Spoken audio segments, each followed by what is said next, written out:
अस्सलाम वालेकुम viewers, welcome to Hina lifestyle blogs. उम्मीद करती हूँ बिल्कुल ठीक ठाक होंगे आप लोग, और मैं भी यहाँ पे बिल्कुल ठीक हूँ, खुश हूँ, मज़े में हूँ। संडे का दिन है और संडे के दिन जो है मज़े मज़े का नाश्ता करने को भी दिल चाहता है और बच्चों को करवाने को भी दिल चाहता है। तो यहाँ पे यमी यमी से सैंडविचेस रेडी करने लगी थी, साथ ही साथ चाय मेरी जो है वो चूल्हे पर रखी हुई थी, उबल रही थी। तो बस अभी हम नाश्ता करेंगे। और संडे वाले दिन जो है ना, संडे का दिन जो होता है ना, वो कहने को संडे का दिन होता है, छुट्टी का दिन होता है, लेकिन वो वैसे कोई छुट्टी का वाला दिन नहीं होता। इस दिन जो होता है, मुझे ऐसा लगता है कि बाकी दिनों से ज़्यादा काम होते हैं। हमें संडे वाले दिन एक्स्ट्रा सारे काम निकल आते हैं।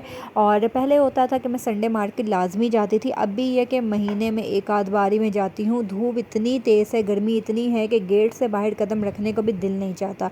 बहुत ज़्यादा मजबूरी हो, बहुत ज़्यादा कोई काम हो तो फिर ही मैं धूप में निकलती हूँ, वरना शाम को ठंडे टाइम ही हम बाहर निकलते हैं। और मेरा ख्याल है आप लोग भी ऐसे ही करते होंगे। और आप लोगों का टाइम वेस्ट किए बगैर इस चाय को फिनिश करती हूँ, साथ ही साथ आप लोगों को थंबनेल की तरफ अपने लेके चलती हूँ। एक फ़ोन कॉल आती है और कहा जाता है कि आपके मियाँ का या तो चक्कर चल रहा है या फिर आपके मियाँ ने शादी की हुई है। एक औरत, एक बीवी, एक उसको जब ये दो जुमले बोल दिए जाते हैं तो आप सोचें कि उसकी क्या कैफियत होगी। उसके पैरों से ज़मीन निकल जाती है, आसमान उसके सर से ऐसा लगता है उसका आसमान छिन गया है, क्योंकि शौहर, बाप, ये जो दो रिश्ते होते हैं ना, ये आपका आसमान होते हैं, ये छिन जाता है जब आपको ये दो जुमले सुनने को मिलते हैं। और दिल और दिमाग काम नहीं कर रहा होता, सिर्फ सिवाय आंसुओं के, आंखों से आंसू बह रहे होते हैं। इस कैफियत के और कोई कैफियत नहीं होती। कुछ समझ ही नहीं आ रहा होता है कि वो औरत करे तो करे क्या, वो बेबस होती है। और ये कहा जाता है कि बस सब्र करो, सब्र करो, बच्चों की खातिर सब्र करो, और कोई हल नहीं है। और हमारे माशरे में सब्र करके हमें बिठा दिया जाता है। आप लोग क्या समझते हैं कि इस वक्त ऐसे पोजीशन में औरत को सब्र करना चाहिए या इसको स्टेप उठाना चाहिए? मैं समझती हूँ कि अगर औरत स्ट्रॉन्ग है तो उसे वाकई स्टेप उठा लेना चाहिए। वो इंसान जो उम्र के किसी भी वक्त में, उम्र के किसी भी वो जो है ना हिस्से में आके आपको धोखा दे सकता है। अगर आप स्ट्रॉन्ग हैं, अगर आप माली तौर पे बहुत मज़बूत हैं, अपना हर्जा पानी उठा सकती हैं ना, तो ठीक है, आप इस फैसला कर लें। वो शौहर आपको छोड़ सकता है, वो मर्द आपको धोखा दे सकता है, तो आप उससे पहले आप उसको छोड़ दें, ठीक है। लेकिन अगर आप स्ट्रॉन्ग नहीं हैं तो फिर आपको चुप करके गुजारा करना पड़ेगा अपने बच्चों की खातिर, ठीक है।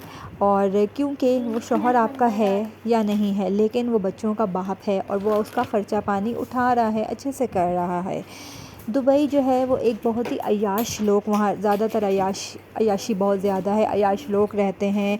मिनी लंदन उसको कहा जाता है। जिसको सुनो मुंह उठा के दुबई पहुंचा होता है। दुबई जाना कोई मुश्किल काम नहीं है, बस जेब में ज़्यादा सारे पैसे होने चाहिए, टिकट कटाओ और दुबई पहुंच जाओ, कोई मुश्किल काम नहीं है। गली मोहल्ले के हर बंदे को सुनो दुबई जा रहा हूँ, दुबई जा रहा हूँ, हर बंदा पहुँचा होता है दुबई।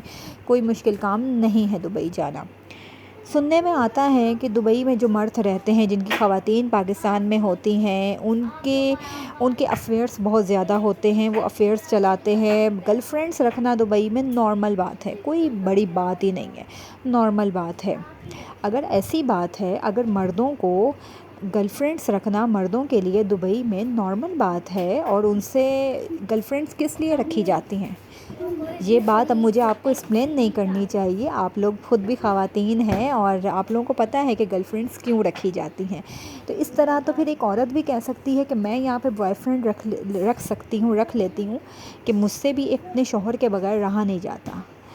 लेकिन अगर औरत ये ऐसा जुमला बोलेगी तो वो गुनाह में आएगा, ज़िना में आता है, गुनाह में आता है। औरत कुछ भी नहीं कर सकती, मर्द वहाँ रह के अय्याशी कर सकता है, गर्लफ्रेंड रख सकता है, शादी कर सकता है। आप लोग सोच रहे होंगे कि ये सब कुछ मेरी ज़िंदगी में चल रहा है, तो मेरी दुआ है कि ऐसा कुछ भी मेरी ज़िंदगी में कभी भी ना हो और एक क़यामत टूटती है एक औरत के ऊपर।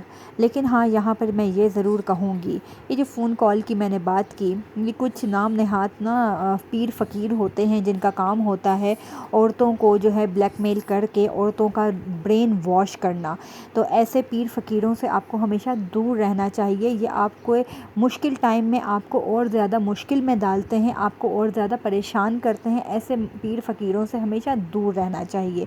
सिर्फ़ अल्लाह पर भरोसा रखें, अपने शौहर पर भी भरोसा रखें, और بس اللہ کا کلام پڑھتے رہیں. اللہ کے کلام میں سب کچھ ہے، برکت ہے، ہر چیز ہے. اور یہاں پر آپ لوگ کہیں کہ یہ سب کچھ میں آپ لوگوں کے ساتھ کیوں بول رہی تھی. بولنے کا مقصد صرف یہ تھا کہ کبھی کبھار ایسا ہوتا ہے کہ جب آپ کا شوہر آپ کو توجہ نہ دے، آپ کا خیال نہ رکھے، تو نہ چاہتے ہوئے بھی نا آپ کا دماغ بہت سی غلط باتوں کی طرف چلا جاتا ہے، بہت سی غلط باتوں کی طرف چلا جاتا ہے، اور دوسرے لوگ اس کا ناجائز فائدہ اٹھاتے ہیں، جیسے کہ بہت سے پیر فقیر. دو باتوں کی ایک بات یہی آخر میں کہوں گی کہ ایک عورت کو اپنے شوہر کی طرف سے تھوڑا سا پیار اور تھوڑی سی توجہ کی ضرورت ہوتی ہے، اور رشتہ کبھی بھی ایک بندے کے اس سے نہیں چلتا ہے. نہ بیوی کے خالی بیوی چلا سکتی ہے، نہ خالی شوہر چلا سکتا ہے. تالی ہمیشہ دونوں ہاتھوں سے بجتی ہے، ایک ہاتھ سے نہیں. اسی کے ساتھ اپنا بہت خیال رکھیں گا، دعاؤں میں یاد رکھیں گا، اور ایک دوسرے کے لیے اور اپنے کپل پر پڑھ کے پھوکے ضرور مارا کریں تاکہ نظر نہ لگے. اسی کے ساتھ اللہ حافظ.